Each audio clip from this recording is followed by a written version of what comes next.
Hi everyone, it's Chris and I'm coming to you live Sunday night. Tomorrow is President's Day, so I have the day off. So I was playing around a little bit today and I thought, hey, it's been a long time. In fact, it's been 3 months since I did my last live and posted my tutorial to YouTube. So I thought I was really happy with my card today. It's a really fun and pretty clean and simple card using Close to My Heart's stamp of the month called Say It With Flowers. And what's really nice about this set is that you have the option of getting it with matching thin cut dies. So that's what these outline are for. You have the option to purchase it with or without. So if you spend $50 on my website, you can pick it up for just $5. And if you're a VIP and you spend $50, you actually get this set for free. And then if you decide to add on the thin cut dies, that's just a little bit extra. I didn't get the thin cut dies and I've just been fussy cutting. So this is just fussy cut and it's pretty easy. What I would like to do is just give you a quick tip because if you buy it with the thin cut dies, this one, and this one, I suggest that you first die cut your paper and then you would actually lay your stamp down over your die cut so that you could match up this little stem. So let's just pretend that's my die cut and see, I wouldn't have matched it up perfectly, but by just tweaking it a little bit and taking that moment, then I can go ahead and lay my block down and grab it so that it's in the right position of the thin cut die. So that's one tip that I have for you with these little thin stems for you to pre-cut the paper and then stamp onto that. And that's going to save you a lot of frustration. Well, let's go ahead and get started making this card. I used a lot of stamps, but it's so fun to go through and dig through some of your older sets. So, for instance, I used that arrow on this one. I'm going to use this little crown on it today. I used several of these different foliage ones from the Cosette, and this is still available, and this is still available. This is from the Dream Maker special, and I used these little dots, and I actually lost them on my way to the stamping table, but after about 20 minutes search, I found them. Yay. And I'm going to also use this one, but I'm going to show you how I also use this. And then this is a stamp of the month from last year, and I really liked this little canceled stamp. So all of these went into my card today, and I'm going to show you how. It's so much fun to create.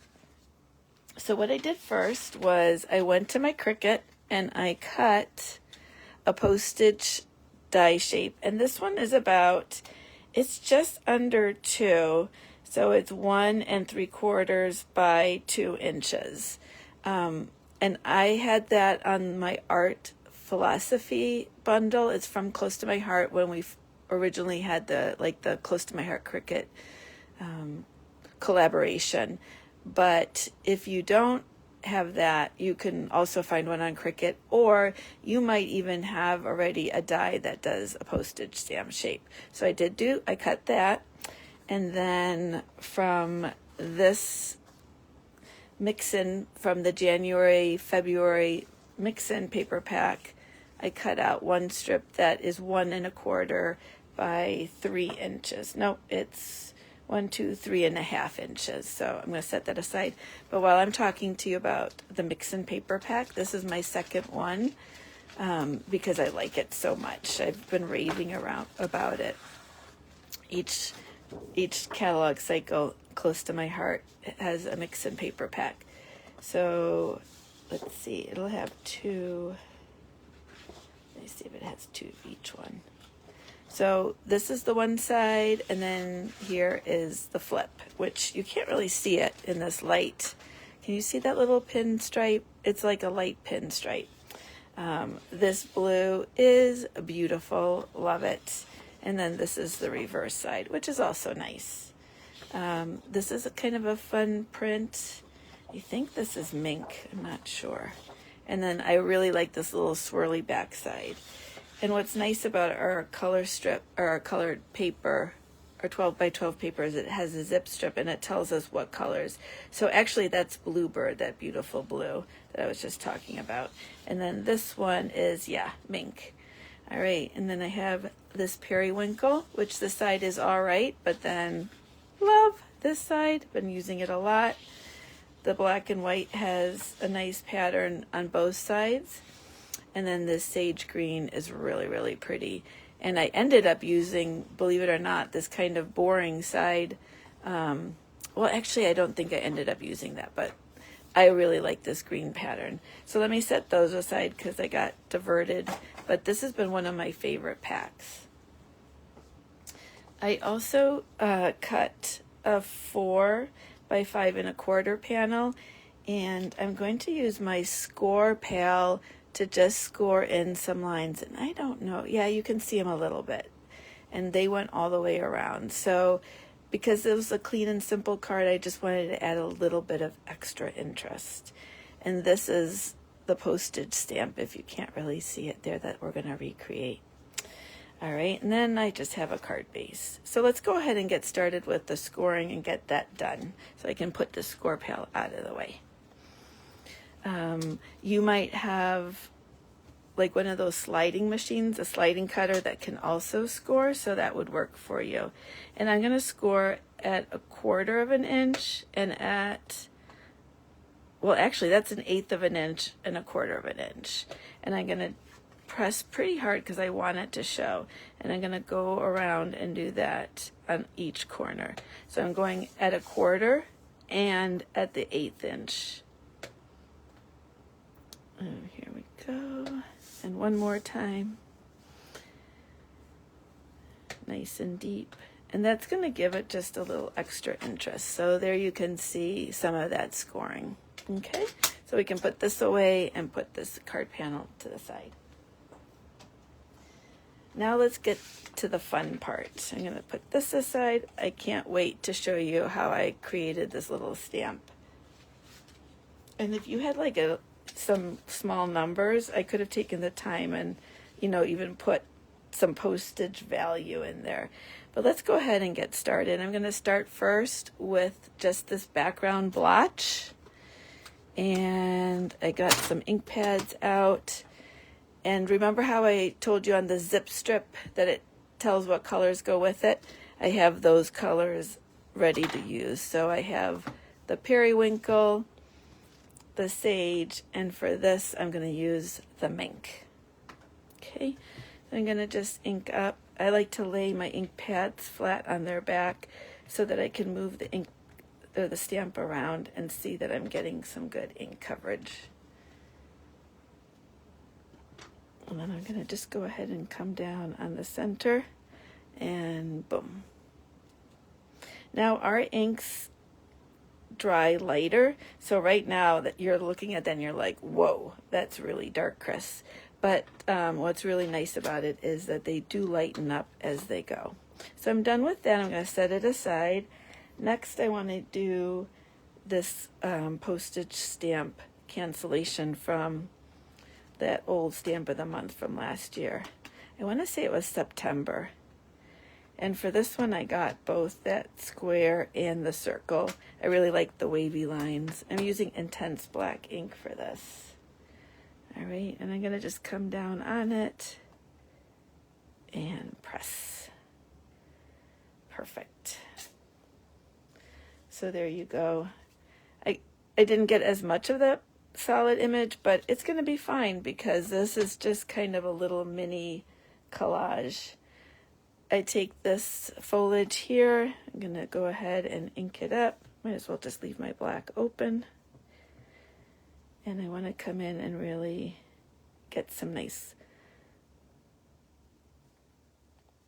There we go. That one actually came out better than the one I did last time. And for this arrow, I'm going to go ahead and use the Periwinkle to bring in some different colors. So I'm going to go ahead and ink that up.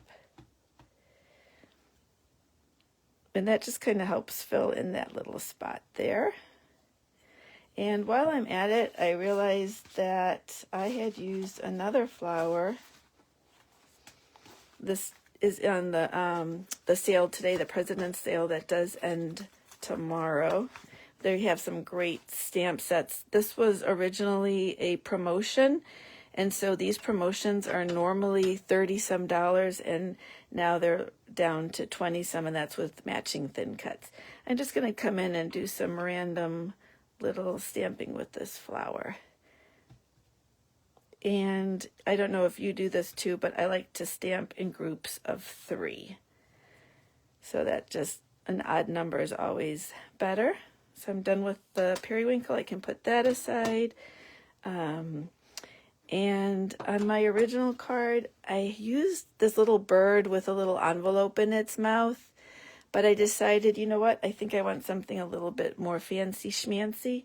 So I got out this little crown, and I think that that was going to be really cool there instead.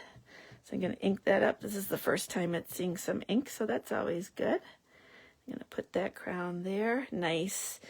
And then I'm just going to add, as a little bit of a filler, these little black dots. And that kind of helps just fill up the rest. Perfect. So it's a little bit different than the original one I stamped, but I think when I put it all together, it's going to be great. All right, so we've done this, and we have this panel, and we have this scored. Now we need to stamp our violet.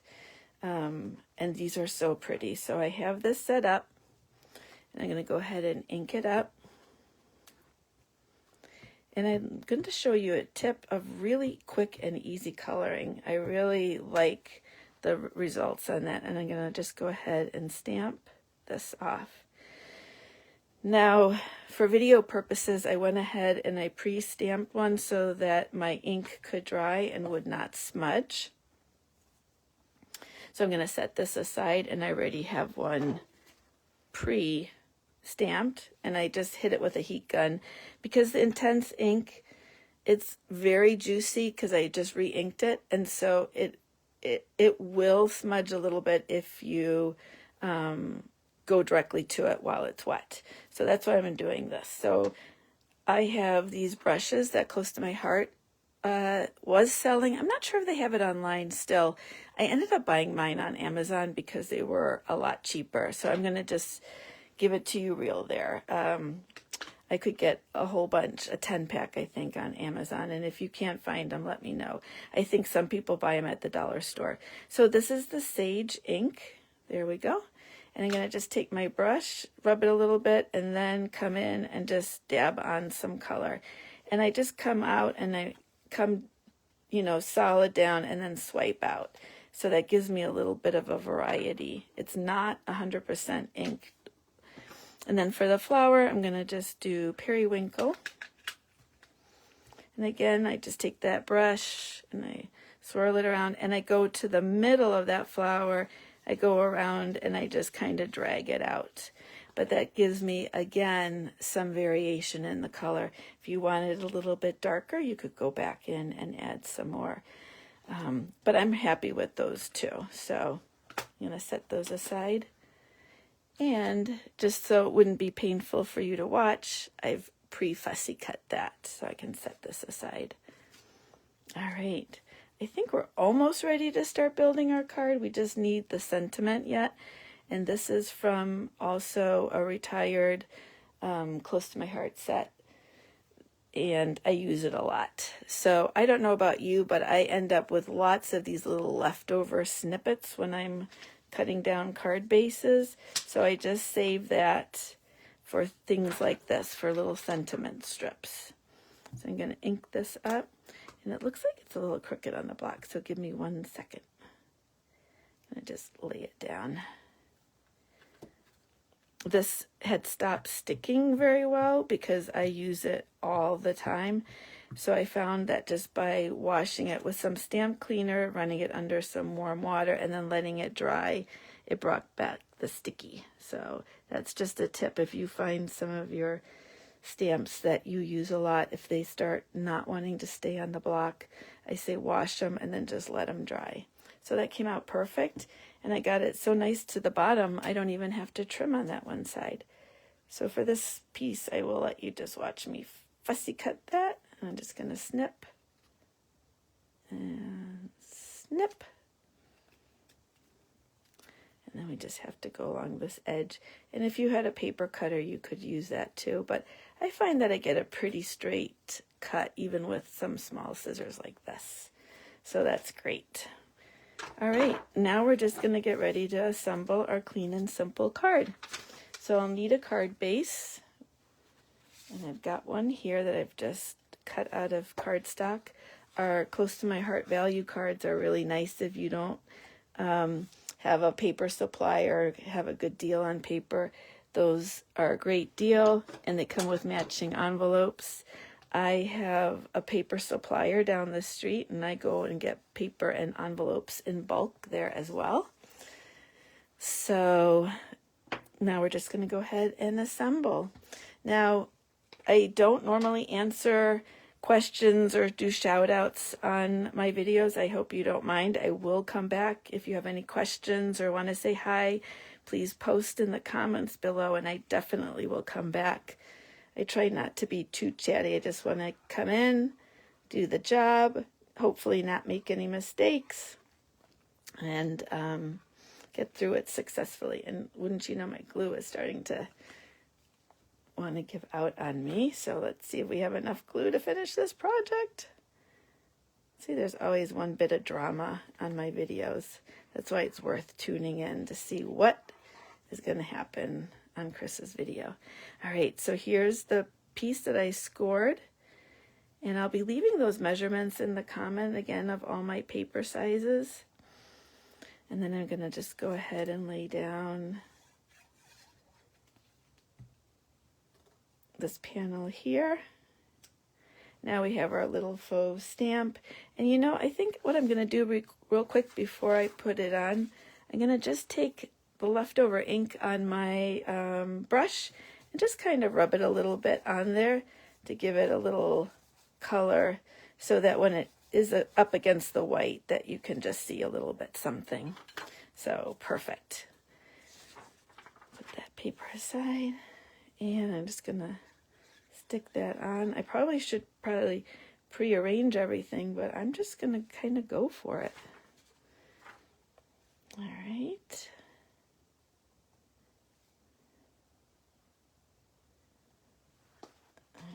That's that. Now I have to find, where did my flower go to when I came in and had glue problems? Did it go flying? Oh, there it is. See, I told you, it's fun to watch me. All right, and I'm just gonna put a little glue on there. And I like to have it covering some of it, but not all of it, so that I can still see that. And then I'm just going to put this on last. And I could even put some foam tape underneath there and pop it. Let's do that to have something different, and we'll see how that looks. And in a minute, I'm going to show you another card that I made that I would not say is clean and simple. I do consider this clean and simple because it's got all that white showing. So I'm going to just use some foam real quick. Put a little piece there. A little piece there. I don't do a lot of popping up, but every once in a while I get so inspired. Probably I don't do a lot because it's a pain to get this sticky stuff off the back, right? Do you have that too? All right, one and two. And that is super sticky. Now I just have to decide where's the best place to stick this down where not everything is covered. That's always the hard part for me. Do you struggle with where to place your sentiments? Not sure that was the best part, but here you go. This is the original, and then my take two today. I do like that little crown there. I think I like that a lot. Well, let me go ahead and show you one more that I made with when I was playing with kind of these little postage shapes. So here you can see I just used some flowers, and again that postage cancellation. I did a little pattern work here. Here's some more patterns and some dots. So, and then I fussy cut this flower and layered it up, and there you go. There's that same thank you, and then a piece of the zip strip on the bottom. So I don't know if you have a favorite, but we have the clean and simple, and then the more busy, but you can see how much fun it is to create little masterpieces on these little postage size cutouts. So I hope you go ahead and play. Don't forget that the stamp of the month is available just through February. And yeah, it's a must-have, I think. Well, thanks for tuning in. And again, it's been a long time. It's been 3 months since my last video, so I appreciate you checking out what I had to say today. All right, happy creating and happy President's Day.